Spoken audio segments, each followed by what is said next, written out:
TB বা tuberculosis বা pulmonary tuberculosis এই শব্দ শুনলেই যথেষ্ট আতঙ্ক হয়।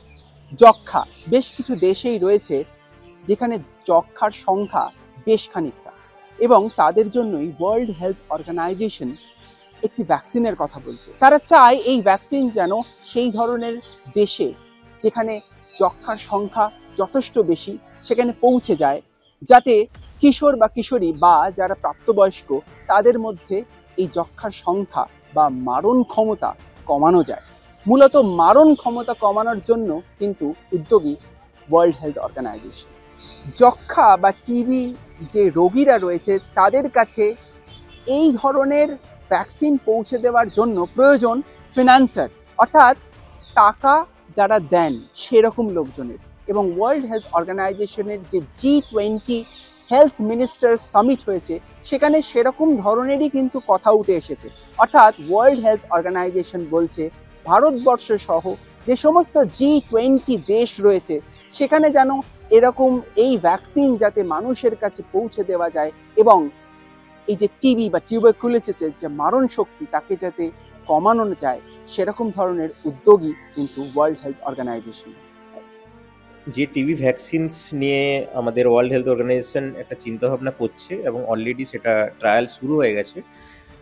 দেখা যাচ্ছে এইসব ভ্যাকসিনের ক্ষেত্রে সেই সব পপুলেশন যারা একদমই লোয়ার ইনকাম কান্ট্রিজে থাকে বা হাই বার্ডেন কান্ট্রিজে থাকে, তাদের যে টিবি থেকে হওয়া সাইড এফেক্ট বা কমপ্লিকেশন, টিবি থেকে মারা যাওয়ার যে সম্ভাবনা, সেগুলো হয়তো ভবিষ্যতে অনেকটাই কমে যাবে।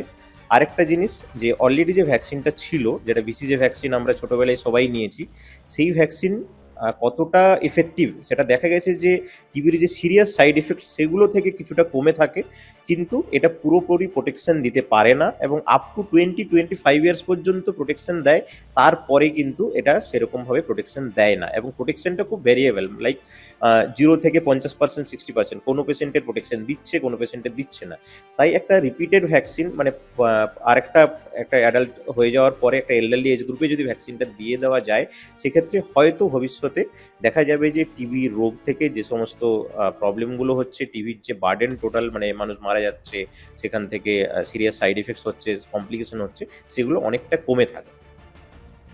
সুতরাং সেই জন্যই বোধহয় আরো অনেক বেশি এই ইনিশিয়েশন বা G20 সামিটে যে কথা, সেটা কি এই টাকা পয়সা যাতে আরো মানুষজন ইনভেস্ট করে এই ধরনের ভ্যাকসিনে, তাই কি?